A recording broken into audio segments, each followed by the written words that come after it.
ಕನ್ನಡ ಪಿಕ್ಚರ್ನ ಸಮಸ್ತ ವೀಕ್ಷಕರ ನಮಸ್ಕಾರ. ಕೃಷ್ಣ ಅಜಯ್ ರಾವ್ ಅವರ ಬಹು ನಿರೀಕ್ಷಿತ ನಮ್ಮ ಪವನ್ ಭಟ್ ಅವರ ಅದ್ಭುತವಾದಂತಹ ಸಿನಿಮಾ ಯುದ್ಧಕಾಂಡ ಚಾಪ್ಟರ್ 2 ರಿಲೀಸ್ ಆಗಿದೆ.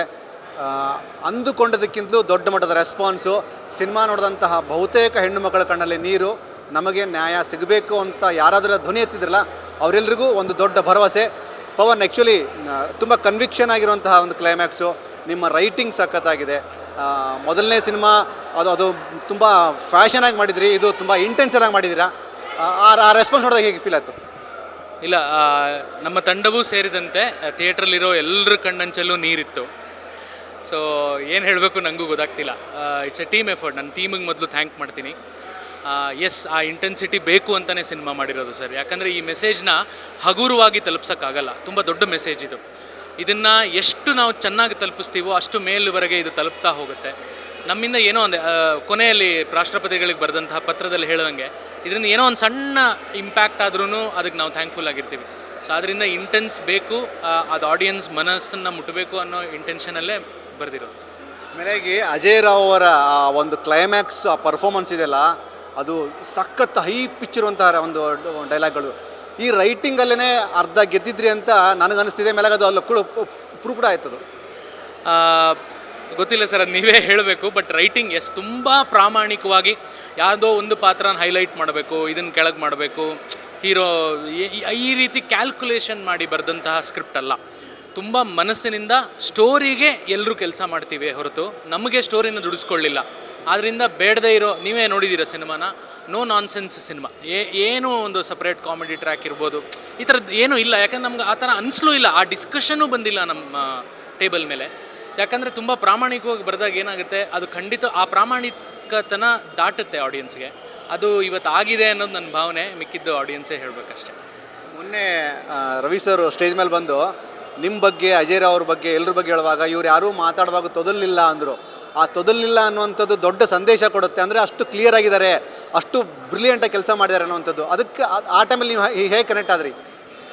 ಇಲ್ಲ ಸರ್, ನಮಗೆ ಈ ಸಿನಿಮಾ ಮೂಲಕ ಏನು ಹೇಳಬೇಕು, ಈ ಸಿನಿಮಾದ ಉದ್ದೇಶ ಏನು ಅನ್ನೋದು ತುಂಬ ಕ್ಲಿಯರ್ ಆಗಿತ್ತು. ಆ್ಯಂಡ್ ಅದಕ್ಕೋಸ್ಕರ ನಾನು ತುಂಬ ಎಲ್ಲ ಆ್ಯಕ್ಟರ್ಸ್ಗಳು ನನಗೆ ಅಷ್ಟು ಸಹಕಾರವನ್ನು ಕೊಟ್ಟಿದ್ದಾರೆ. ಆದರೆ ಪ್ರಕಾಶ್ ಸರ್ ಕೂಡ ಪಾಪ ಒಂದು ಡೈಲಾಗು ಚೇಂಜ್ ಮಾಡದೇ ಇರೋಂಗೆ ಅವ್ರು ಹೇಳಿದರು ನನಗೆ, this is mostly the first film where I have not change the single line of dialogue. ಒಂದು ಲೈನು ಚೇಂಜ್ ಮಾಡಿಲ್ಲ, ನೀನು ಬಿಡಲ್ಲ ನನ್ನ ಅಂದ್ಬಿಟ್ಟು. ಲೈಕ್ ಬಟ್ ಆ ಖುಷಿಯಿಂದ ಕೆಲಸ ಮಾಡಿದ್ದೀವಿ. ಸೊ ಅದು ಆ ತೆರೆ ಮೇಲೆ ಕಾಣಿಸ್ತಾ ಇದೆ. ಆ್ಯಂಡ್ ಅಫ್ಕೋರ್ಸ್ ನೀವು ಹೇಳ್ದಂಗೆ ಅಜಯ್ ಸರ್ದು ಆ್ಯಕ್ಟಿಂಗ್ ಫ್ಯಾಂಟಾಬ್ಯುಲಸ್. ಅಂದರೆ ಆ್ಯಕ್ಚುಲಿ ಸೆಟ್ಟಲ್ಲೇ ಈ ರೆಸ್ಪಾನ್ಸ್ ಸಿಕ್ಬಿಟ್ಟಿತ್ತು ಸರ್ ನಮಗೆ. ಅಂದರೆ ಅದೊಂದು 100-150 ಜನ ಇದ್ವಿ ಸೆಟ್ಟಲ್ಲಿ. ಕೋರ್ಟ್ ಆದ್ದರಿಂದ ಜೂನಿಯರ್ಸು ತುಂಬ ಜನ ಇದ್ದರು. ಆ ಟೇಕ್ಗಳು ಆಗ್ತಿದ್ದಂಗೆ, ಪ್ರಕಾಶ್ ಸರ್ದು ಸಿಂಗಲ್ ಟೇಕು, ಅಜಯ್ ಸರ್ದು ಸಿಂಗಲ್ ಟೇಕ್. ಆ್ಯಕ್ಚುಲಿ ಅದು ನಾವು ಎಡಿಟಲ್ಲಿ ಕಟ್ ಮಾಡಬೇಕಾಯ್ತು, ಅಂದರೆ ಆ ಕಡೆ ಈ ಕಡೆ ಮಾಡಬೇಕಾಯ್ತು. ಬಟ್ ಸಿಂಗಲ್ ಟೇಕ್ ಅದು. ಈ ಸೆಟ್ಟಲ್ಲೇ ತುಂಬ ಜನ ಇದನ್ನು ರೆಸ್ಪಾನ್ಸ್ ಮಾಡಿದ್ರು. ಅಂದರೆ ಆ ಗ್ರಿಪ್ ಇದೆಯಲ್ಲ, ಆ್ಯಕ್ಟಿಂಗ್ ಗ್ರಿಪ್, ಅದು ನಾನು ಏನೇ ಬರೆದಿರ್ಬೋದು, ಬಟ್ ಅದು ಬರೋದು ಅವ್ರ ಮೂಲಕ. So all actors, especially Ajay Rao sir has done a fantabulous job. ಜೊತೆಗೆ ನಂದೊಂದು, ಯಾರೊಬ್ಬರು ಹೆಣ್ಮಗಳು ಮಾತಾಡ್ತಾರೆ, ನ್ಯಾಯ ಸಿಗೋದು ತಡವಾದರೆ, ನೆಕ್ಸ್ಟು ಮಾತಾಡಲಿಲ್ಲ ಅವರು, ತುಂಬ ಬ್ಲ್ಯಾಂಕ್ ಆಗಿಬಿಟ್ರು. ಹೌದು ಸರ್, ನ್ಯಾಯ ಸಿಗೋದು ತಡ ಆದರೆ ಸಿಗೋ ನ್ಯಾಯಕ್ಕೆ ಬೆಲೆ ಇರಲ್ಲ. ಇವಾಗ ನಿಮ್ಮ ಮೇಲೆ ಯಾರಾದರೂ ಒಂದು ಅವಮಾನ ಮಾಡ್ತಾರೆ ಅಂದ್ಕೊಳ್ಳಿ. ಈಗ ಹೆಣ್ಣೆ ಆಗಬೇಕು ಅಂತಿಲ್ಲ, ಈಗ ನನ್ನನ್ನು ಯಾರಾದರೂ ಅವಮಾನಿಸ್ತಾರೆ ಅಂತ ತಿಳ್ಕೊಳ್ಳಿ.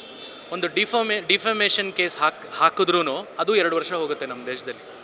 ಅಷ್ಟರೊಳಗೆ ನನ್ನ ಮಾನ ಹೋಗಾಗಿರುತ್ತೆ, ಸೋಷಿಯಲ್ ಮೀಡಿಯಾದಲ್ಲಾಗಲಿ ಎಲ್ಲೇ ಆಗಲಿ. ಸೊ ಯೂಸ್ ಇಲ್ಲ. ಸೊ ಅಂದರೆ ಇದು ಏನಾಗ್ತಿದೆ, ಜಸ್ಟಿಸ್ ಸಿಸ್ಟಮ್ಮು ನಮ್ಮನ್ನು ಇನ್ನೂ ಸ್ಟ್ರೆಂಥನಿಂಗ್ ಮಾಡಬೇಕು, ನಮ್ಮ ಸೊಸೈಟಿ ನಮಗೆ ಶಕ್ತಿ ಕೊಡಬೇಕು. ಆದರೆ ಅದು ಇನ್ನೂ ನಮ್ಮನ್ನು ಅಸಹಾಯಕರನ್ನಾಗಿ ಮಾಡ್ತಿದೆಯಾ ಅನ್ನೋದು ಪ್ರಶ್ನೆ. ಸೊ ಅದು ನಿಮಗೆ ಸಿನಿಮಾದಲ್ಲಿ ಕಾಣಿಸಿದ್ರೆ ನಮ್ಮ ಕೆಲಸ ಸರಿ ಇದೆ ಅಂತ. ಒಂದು ಕೊನೆಯ ಪ್ರಶ್ನೆ, ನಿಮ್ಮ ಸಿನಿಮಾ ನೋಡಿ ಬಂದಂಥ ಬಹಳಷ್ಟು ಜನ ನಿರ್ಭಯ ಕನೆಕ್ಟ್ ಆಗ್ತಿದ್ದಾರೆ, ಸೌಜನ್ಯ ಕನೆಕ್ಟ್ ಆಗ್ತಿದ್ದಾರೆ, ಈ ಥರ ಅಮಾನವೀಯ ಕೃತ್ಯಗಳಿಗೆ ಬಲಿಯಾದಂಥ ಹೆಣ್ಮಕ್ಳಿಗೆ ಕನೆಕ್ಟ್ ಆಗ್ತಿದ್ದಾರೆ. ಇದು ಬೇರೆ ಥರದ ಒಂದು ಟ್ವಿಸ್ಟ್ ಟರ್ನ್ ತೊಗೊಳುತ್ತೆ ಅಂತ ಜನ ಮಾತಾಡ್ತಿದ್ದಾರೆ. ಇಲ್ಲ, ಅದು ಆ ಉದ್ದೇಶ ಅಂದರೆ ಒಂದು ಯಾವುದೋ ಪ್ರಕರಣವನ್ನು ಸೆಲೆಕ್ಟ್ ಮಾಡಿ ಬರೆದಿದ್ದಲ್ಲ. ಈ ಥರದ ಸರ್, ನಮ್ಮ ದೇಶದಲ್ಲಿ 1 ಗಂಟೆಗೆ 50 ಅತ್ಯಾಚಾರ ಪ್ರಕರಣಗಳು ದಾಖಲಾಗುತ್ತೆ. ಯಾವುದನ್ನು ಎಕ್ಸಾಂಪಲ್ ಅಂತ ತಗೋತೀರಾ ಅಲ್ವಾ? ಸೊ ಸಾಮೂಹಿಕವಾಗಿ ಪ್ರತಿಯೊಂದನ್ನು ನಾವು ನೋಡಿ ಈ ಸಬ್ಜೆಕ್ಟ್ನ ತೊಗೊಂಡಿರೋದು. ಯಾವುದೋ ಒಂದು ಪ್ರಕರಣ ಅಂತ ಅಲ್ಲ. ಸೊ ಯಾವುದೇ ಆಗಿರಲಿ ಸರ್, ಎಲ್ಲೇ ನಮ್ಮ ರಾಜ್ಯದಲ್ಲಾಗಿರಲಿ, ನಮ್ಮ ದೇಶದಲ್ಲಾಗಿರಲಿ, ನಮ್ಮ ಇಡೀ ವಿಶ್ವದಲ್ಲಾಗಿರಲಿ, ಹೆಣ್ಣೆ ಸೊ ಯಾರ ಮೇಲೂ ಅನ್ಯಾಯ ಆಗಬಾರ್ದು. ಸೊ ಆ ಕಾನ್ಸೆಪ್ಟನ್ನ ನಾವು ತೊಗೊಂಡಿದ್ದೀವಿ, ಯಾವುದೋ ಒಂದು ಪರ್ಟಿಕ್ಯುಲರ್ ಅಂತ ಅಲ್ಲ. ಆದರೆ ಇದು ಹೇಗಾಗಿದೆ, ನಮ್ಮ ಯಾವ ಪರ್ಟಿಕ್ಯುಲರ್ ಆಗಿ ಒಂದು ಕಾನ್ಸೆಪ್ಟನ್ನ ನಾವು ತೊಗೊಂಡಿಲ್ಲ, ಆದರೆ ಈ ಕಾನ್ಸೆಪ್ಟ್ ಪ್ರತಿ ಕೇಸ್ಗೂ ಅಪ್ಲೈ ಆಗುತ್ತೆ. ಅದು ಈ ಸ್ಕ್ರಿಪ್ಟಿನ ಸ್ಟ್ರೆಂತ್ ಅಂತ. ಎಸ್, ಅಜಯ್ ರಾವ್ ಅವರ ಈ ಪ್ರೊಡಕ್ಷನ್ನು, ನೀವು ಮಾಡಿದಂತಹ ಸಿನಿಮಾ, ಈ ರೆಸ್ಪಾನ್ಸು, ಓವರ್ ಆಲ್ ನಿಮ್ಮ justification towards the audience. Audience cinema ನೋಡಬೇಕು ಸರ್, ಅದೊಂದೇ ಜಸ್ಟಿಫಿಕೇಷನ್. ನಾವೇನೇ ಮಾಡಿದ್ರೂ ಆಡಿಯನ್ಸೇ ಸಿನಿಮಾ ನೋಡಿ ಮತ್ತೊಬ್ಬ ಆಡಿಯನ್ನಿಗೆ ಹೇಳಬೇಕು ಸಿನಿಮಾ ಚೆನ್ನಾಗಿದೆ. ಅದು ಎಷ್ಟು ಮನಸ್ಸಿಂದ ಹೇಳ್ತಾರೆ ಅನ್ನೋದು ನಮ್ಮ ಸಿನಿಮಾ ಹೇಗಿದೆ ಅನ್ನೋದ್ರ ಮೇಲೆ ಡಿಪೆಂಡ್ ಆಗುತ್ತೆ. ಸೊ ಆಡಿಯನ್ಸ್ ಹೇಳ್ತಾ, ಅಂದರೆ ಈ ಸಿನಿಮಾನ ಆಡಿಯನ್ಸ್ ನೋಡಬೇಕು. ಈಗ ಇಲ್ಲೇನು ರೆಸ್ಪಾನ್ಸ್ ಸಿಕ್ಕಿದೆ, ಇದು ಇನ್ನಷ್ಟು ಆಡಿಯನ್ಸ್ಗಳಿಗೆ ದಾಟಿದ್ರೆ, ಕನ್ವೆ ಆದರೆ ನನಗದು ತುಂಬ ಸಂತೋಷ ಆಗುತ್ತೆ. ಆ್ಯಂಡ್ ನನ್ನ ಇಡೀ ತಂಡಕ್ಕೆ, ಎಸ್ಪೆಷಲಿ ಕೃಷ್ಣ ಅಜಯ್ ರಾವ್ ಸರ್ಗೆ ತುಂಬ ಹೃದಯದ ಧನ್ಯವಾದಗಳನ್ನು ಹೇಳೋಕ್ಕೆ ಇಷ್ಟಪಡ್ತೀನಿ. I literally don't have any more words. Thank you sir, thank you. Yes Pavan, thank you so much. ಇದಿಷ್ಟು ಪವನ್ ಭಟ್ ಅವರು ಮತ್ತು ಕ್ಯಾಮ್ರಾ ಪರ್ಸನ್ ಕಿರಣ್ ಜೊತೆಗೆ ರವಿ ಕನ್ನಡ ಪಿಕ್ಚರ್.